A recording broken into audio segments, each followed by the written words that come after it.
Did you know that just 60 years ago, Singapore was a small, struggling fishing village, and today it's one of the wealthiest and most advanced countries in the world? How did this tiny island with barely any natural resources transform into a global economic powerhouse? Once, Singapore was just a dot on the map. Situated at the southern tip of the Malay Peninsula, it didn't seem like much. But today, it's one of the busiest ports in the world, a financial giant, and a technology hub. Its rise has fascinated economists and world leaders alike. Because what Singapore achieved in just a few decades, most countries haven't managed in centuries. But the journey was anything but easy. When Singapore gained independence in 1965, it was quite frankly on the brink of collapse. The country had just been expelled from Malaysia, and many doubted it could survive on its own.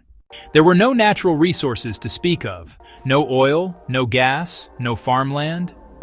The population was divided along ethnic lines, and racial tensions ran high. Unemployment soared, crime was widespread, and infrastructure was severely lacking. Even more daunting, Singapore had no real military, no established economy, and no global allies willing to bet on its future. It was a young, vulnerable nation, faced with a mountain of problems and no clear path forward. So how did it pull off such a dramatic turnaround? The story of Singapore's rise is, at its heart, a story of bold decisions, long-term planning, and unshakable discipline.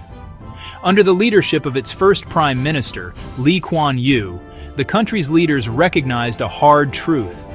Singapore's only real resource was its people.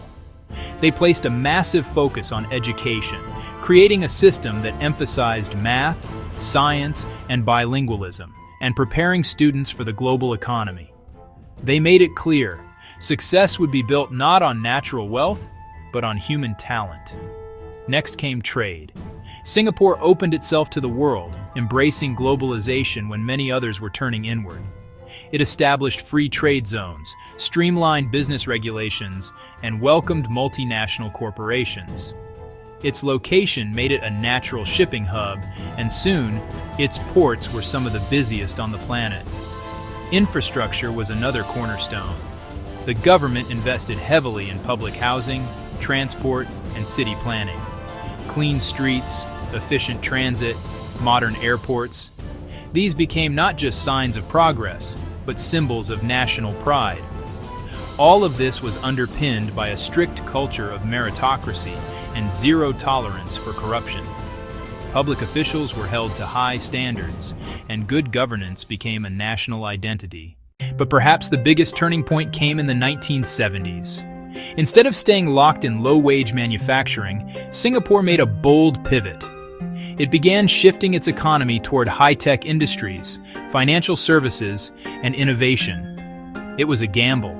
After all, how could such a small country compete with giants like the US or Japan? But the gamble paid off. By the 1990s, companies like Microsoft, Shell, and Siemens were operating from Singapore. Its GDP per capita skyrocketed, from a few $100s in the 1960s to over $65,000 today. What was once dismissed as a poor island had become a symbol of smart, strategic nation building. Singapore's rise isn't just about wealth or modern buildings.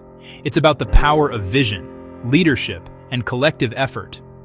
Through relentless investment in education, openness to trade, world-class infrastructure, and strong, clean governance, this small island defied the odds. What do you think about Singapore's incredible journey? Share your thoughts in the comments. We'd love to hear your take. And if stories of national transformation fascinate you, check out our next video on South Korea's rise after the Korean War. There's a lot more where this came from.